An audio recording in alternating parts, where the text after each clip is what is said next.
মিডিয়াকে দেয় এবং মিডিয়া সেটাকে প্রকাশ করে। মিডিয়া এখন আর গণমানুষের নাই, সেটা এখন এজেন্সির মুখপাত্র হিসেবে কাজ করছে।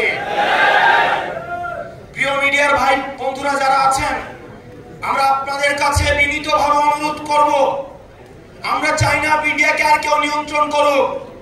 হাসিনা যেভাবে মিডিয়াকে নিয়ন্ত্রণ করেছে, বাণিজ্যিকীকরণ করেছে, বিভিন্ন অলিগার্ক শ্রেণীর মধ্য দিয়ে মিডিয়াকে নিয়ন্ত্রণ করেছে, সেটির অবসান ঘটুক। এবং আপনারা যারা গণমাধ্যম কর্মী আছেন, আমরা জানি আপনাদেরকে বেতন দেওয়া হয় না, শুধুমাত্র মিডিয়ার গুণটা ধরিয়ে দিয়ে আপনাদেরকে বলে এটা দিয়ে আপনাদের জীবিকা অর্জন করেন। আপনাদের ওয়াইজ বোর্ড নাই, আপনাদের নিয়মিত বেতনের কোনো ব্যবস্থা নাই। আমরা চাই আপনারা আপনাদের পক্ষে কথা বলুন, আপনারা গণমানুষের প্রতিনিধিত্ব করুন।